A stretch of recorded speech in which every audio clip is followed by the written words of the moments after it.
ngeen jëf mbokki internetu BP Actu maa ngi leen di nuyu. loo xam ne ay mesures correctives la yu jëm ci finance publique. Mesdames et messieurs, bonsoir. ma xam ne di fii la jóge li nga muti fii na fii. Je suis Love GRL, votre médecin.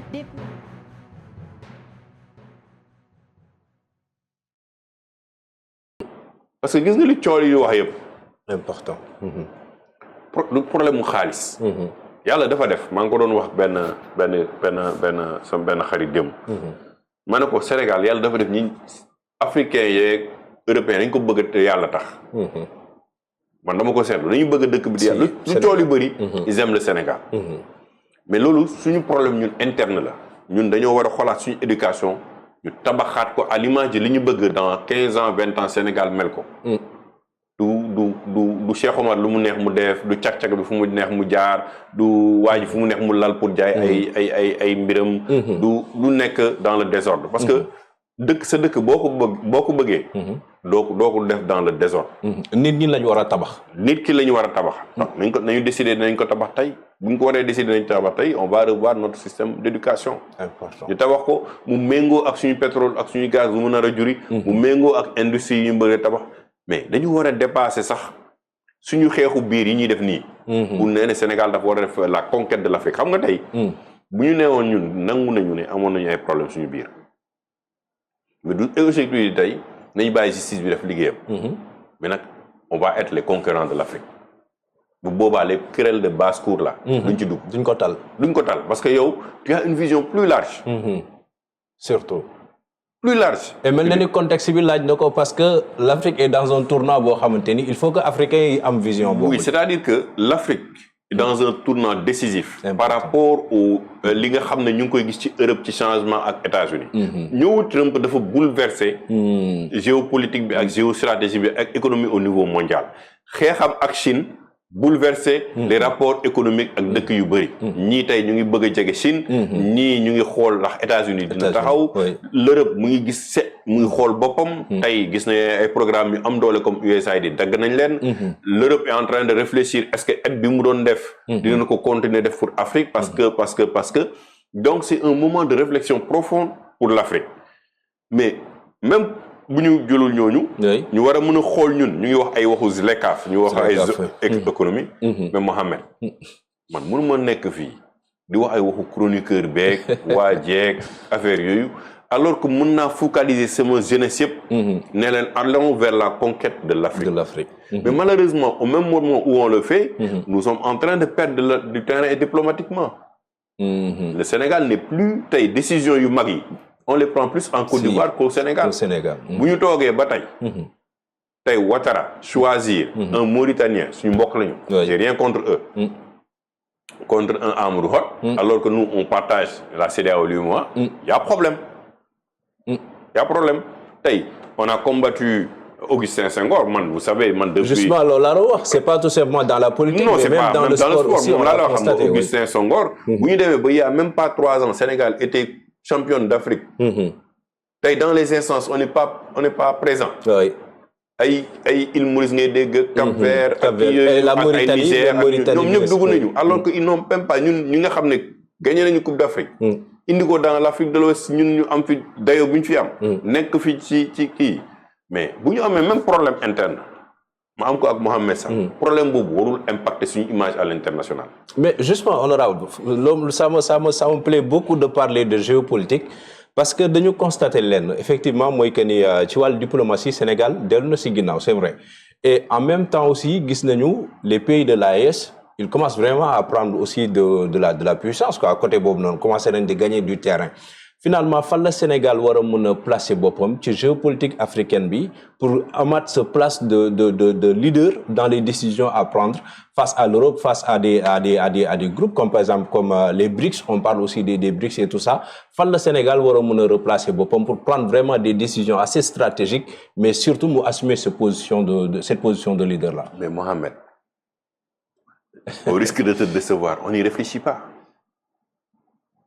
Au risque de décevoir, on est en train de parler, de voir des gens qui insultent, di xeex ay ci ay détails di topp ay Macky Sall sur l'international di yàq deram chaque jour ñuy wax ay waxam Macky est parti pour amener Macky ici c'est pas la peine gis nga man 2016 laa commencé wax ne ñaan naa yàlla Macky nekk président des Nations Unies mu bañ a def 3e mandat mais c'était stratégique parce que tey bu ñu amee suñu président mu nekk un ancien président nekk secrétaire national des Nations Unies mais est-ce que xam nga ampleur u impact bi muy am ci pays bi en termes économiques en termes de visibilité ñu xamul woon Sénégal sax dañuy dem ne mais qui est Macky Sall ñu ne ko non c'est le président du Sénégal mais où se situe le Sénégal ñu ne kon nañ dem seeti Sénégal parce que Nations Unies ils vont pas choisir n'importe qui pour mu nekk fa secrétaire des Nations Unies xam nga man y a beaucoup de choses nangu ma ko ànduma ci Macky Sall mais c'est pas au moins d'être au point ma nekk suicidaire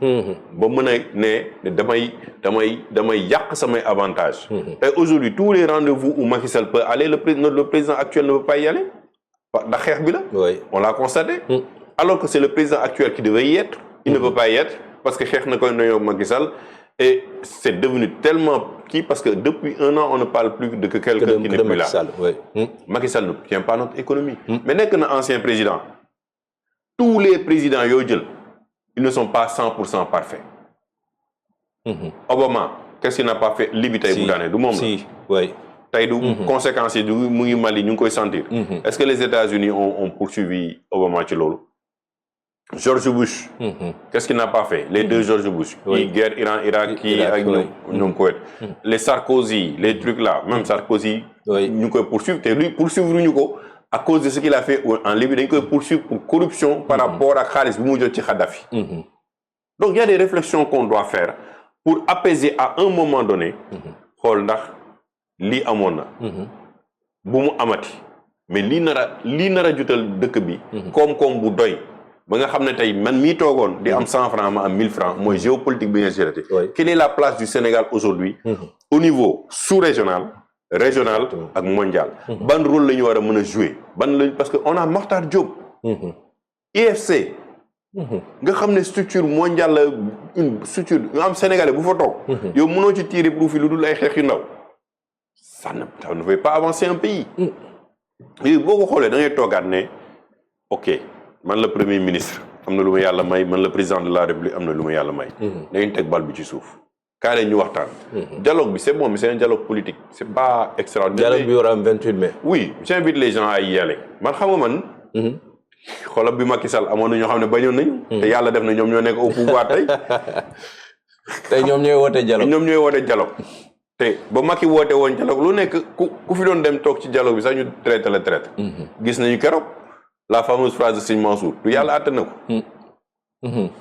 alors et pourtant publiquement j'avais dit li ñuy wax Serigne Mansour amul moi j'étais présent dans la salle gëmma dóor bi mu doon wax c'était par rapport à discussion yi ñu war a ñëw wax ñun ñëpp ñu tënk ko ba mu nekk lenn loo xam ne ñëpp nangu nañ ko mën a ko président de la République monsieur le président ñaan naa la bu lii yëpp bu ñu ko tënkee ba ñëpp d'accord ko gëmmal nga dóor mooy appliquer ko problème d'interprétation la non problème d'interprétation la ñu wax leneen loo xam ne Serigne Mansour mosu ko wax mais 1 an après ñu ngi woote dialogue vidéo bi génnaat na premier ministre exprimé et c'est les mêmes propos yi mu wax de Serigne Mansour wax man je suis pour un dialogue na ñi dem waxtaani boo d'accordul sax ak Diomaye boo d'accordul sax ak Ousmane Sonko moo leen ko de face à face avec beaucoup de respect nag parce que moi je respecte les institutions yeneen monsieur le président de la République monsieur le premier ministre chers membres du gouvernement nous ne sommes pas d'accord sur ça et ça et ça et ça nii la ñu yaakaaree ne nii la ñu war a doxalee politiquement mais avant le dialogue politique on devait avoir un dialogue social et économique ba xam ban feuille de route